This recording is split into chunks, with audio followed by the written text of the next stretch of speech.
na semana passada nós tivemos um tweet, um post aí do Guilherme Boulos, deputado federal do PSOL e candidato aqui, já pré-candidato a prefeito de São Paulo, aparece bem nas pesquisas, inclusive. E vamos colocar na tela aí o que ele falou, que seria uma catástrofe bolsonarista.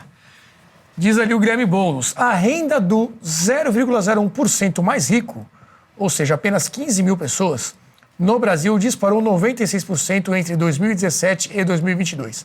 Já a renda da imensa maioria, 95% da população, subiu apenas 33%, segundo a FGV. Isso só reforça a nossa luta contra a desigualdade social obscena no nosso país. Você vê ali embaixo, que está escrito em inglês, né? Mas este post foi deletado, foi apagado. O Boulos tweetou isso aí.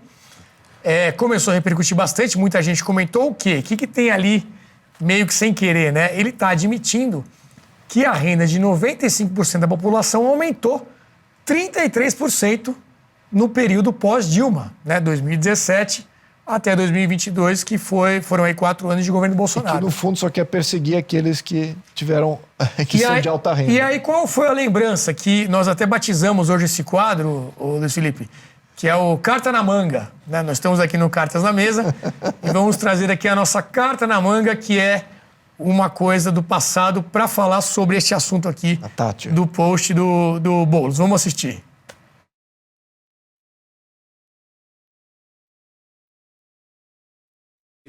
Achieved substantial success. The economy. There is one statistic that I understand is not, however, challengeable, and that is that over her 11 years, the gap between the richest 10% and the poorest 10% in this country has widened substantially. That's right. How can she say at the end of her chapter of British politics that she can justify many people in a constituency such as mine being relatively much poorer off, much less well housed, and much less well provided than it was in 1979? Surely she accepts that is not a record that she or any Prime Minister can be proud of. Mr. Speaker, all levels of income are better off than they were in 1979. But what the honourable member is saying is that he would rather the poor were poorer, provided the rich were less rich. That way you will never create the wealth for better social services as we have. The Prime Minister is aware that I detest every single one of her domestic policies. I think that the honourable gentleman knows that I have the same contempt for his socialist policies as the people of East Europe who have experienced it have it. Lobão, vamos contextualizar, né? Tava ali a Margaret Thatcher, acho que todo mundo conseguiu entender. O deputado primeiro ali, parlamentar que falou seria o Boulos, reclamando que essa diferença aumentou. E aí a Thatcher argumentou, olha, todo mundo melhorou de vida, mas você preferia até que o pobre estivesse mais pobre ainda, desde que a diferença entre ele e os ricos fosse menor.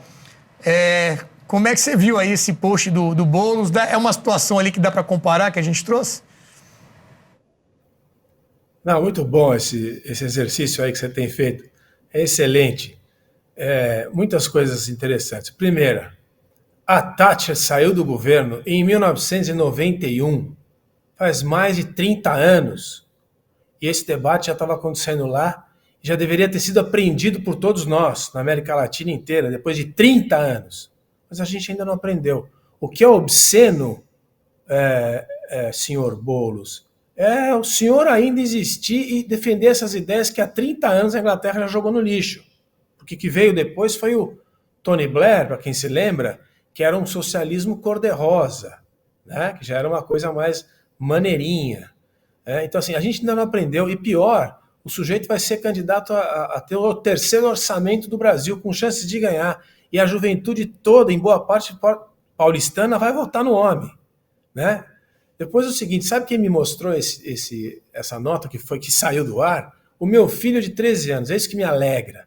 Porque ele me chamou a atenção e falou, olha aqui, ele não reconheceu que o aumento de 33% nas classes mais baixas. Então, assim, é um negócio, Renato, assustador, como a gente ficou para trás. Você entende? Isso daí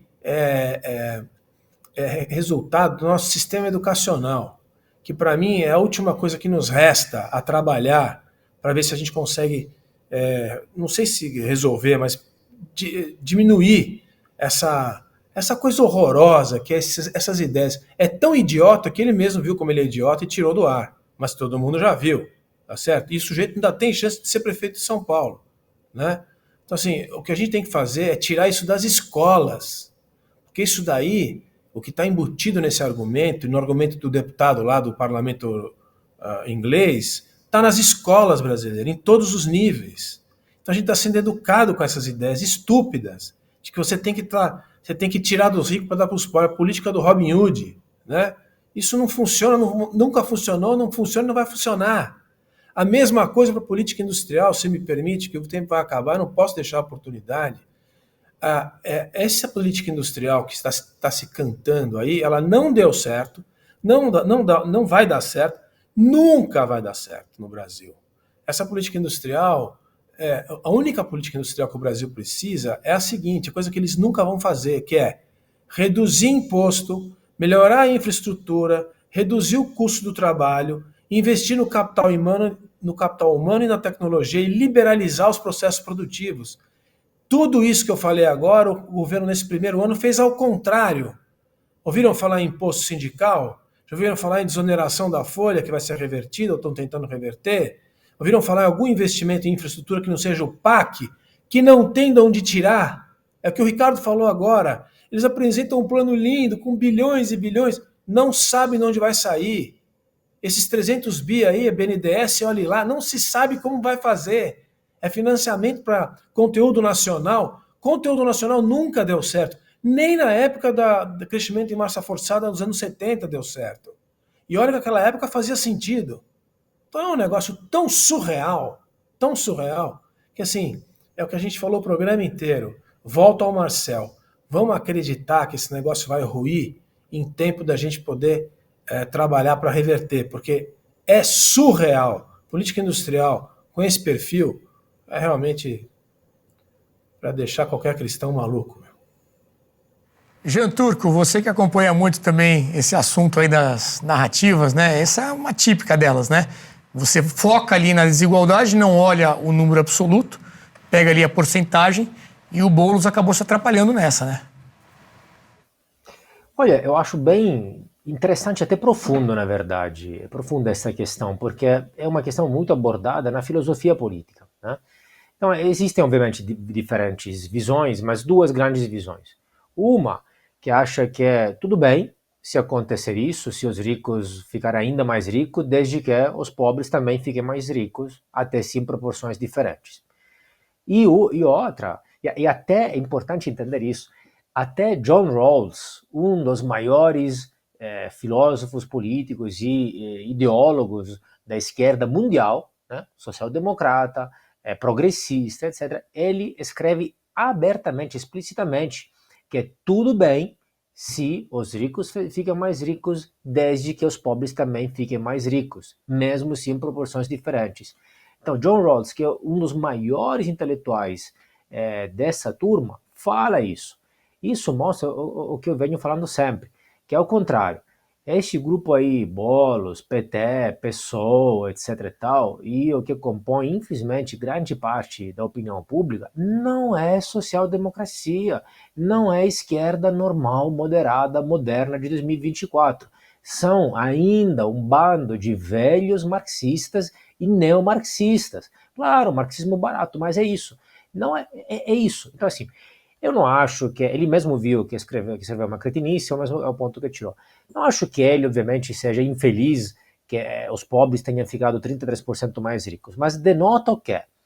Que o ódio contra os ricos fala muito mais alto, é muito mais forte. Então o cara perde de vista que os pobres tenham ficado também mais ricos. É tão forte o ódio para os ricos que o cara não enxerga nada. E é isso que acontece. Gente, acordem, estudem, vejam diferentes pontos de vista, não baseiem sua visão de mundo, suas opiniões políticas no que políticos falam. Leiam filósofos, cientistas políticos, economistas, abram seus horizontes, vejam diferentes visões. Isso aí é coisa do passado e idiota. Comentários rápidos de vocês aqui agora, que já usaram o tempo na pauta anterior. Ah, não. Temos a pauta final ali, que também vai ser a eleição americana. Então, para falar aí do... Sobe a plaquinha com desconto? Não tem. Tá, Aqui é implacável, meu diretor. Eu assistia muito, eu era pequeno, eu me interessava por discursos políticos. E eu assistia 500 vezes a Thatcher falando. Eu tinha uma inveja dessa geração aí que teve a oportunidade de lutar pela própria liberdade. Me parecia assim, depois da queda do Muro de Berlim, ficou uma mesmice, o Fukuyama com aquela história do fim da história, acabou, e eu sentia, eu perdi, eu queria ter tido a chance de lutar pela minha própria liberdade. Olha que coisa maravilhosa.